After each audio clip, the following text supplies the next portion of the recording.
حاجة تميز المؤمن الحق، حاجة كانت عند النبي صلى الله عليه وسلم وكامل الصحابة، اللي هي أخلاق المسلم. أما توش معناها تكون عندك أخلاق مسلم؟ معناها كلامك، تصرفاتك، معاملتك مع الناس كلها نابعة من الإسلام ومن تعليمات النبي صلى الله عليه وسلم.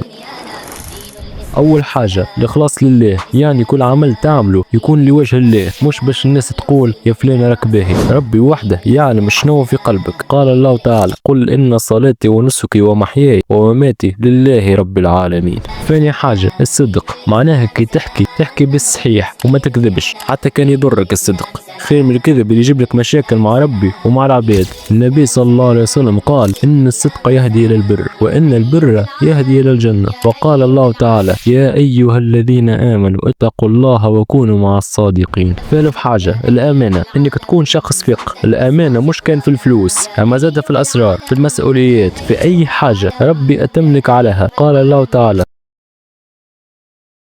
ثالث حاجة التواضع، كيما كان النبي صلى الله عليه وسلم، ما كانش مغرور وما كانش متكبر، كان يخدم مع الصحابة، يلبس عادي، ياكل عادي، يتواضع مع الصغير ومع الكبير. ربي يكره العبد المتكبر. قال الله تعالى.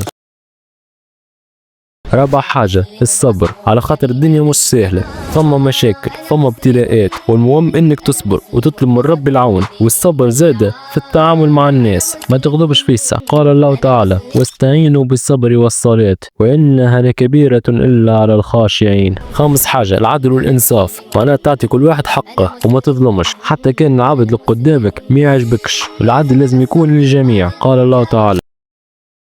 سادس حاجة العفو والتسامح، وما تسوى شيء انك تكره ولا تحقد على حد. العفو على الناس يخلي القلب مرتاح، والنبي صلى الله عليه وسلم كان من اكثر الناس يسامح. قال الله تعالى: وليعفوا وليصفحوا ألا تحبون ان يغفر الله لكم. ثامن حاجة حسن المعاملة، يعني كي تتعامل مع الناس تكون طيب معهم، تهز روحك، ما تسبش وما تغشش وما تنرفزش. كما قال النبي صلى الله عليه وسلم: اكمل المؤمنين ايمانا احسنهم خلقا. وقال الله تعالى: لو خويا العزيز كي تحب تكون مسلم بالحق، راجع اخلاقك وشوف شنو يناقصك وحاول تصلح روحك، على خاطر الاخلاق هي اللي تميزك عند ربي وعند العباد. كما قال الله سبحانه وتعالى عن النبي صلى الله عليه وسلم: وانك لعلى خلق عظيم. وما تنساش تخلي لايك وتبارتاج الفيديو وتكتب لي في التعليقات شنو هي اكثر صفة تحبها في المسلم الحق. واذا كان نسيت صفات انا ما ذكرتهمش في الفيديو اذكرهم لي في الكومنتات. نشوفكم في الفيديو الجاي.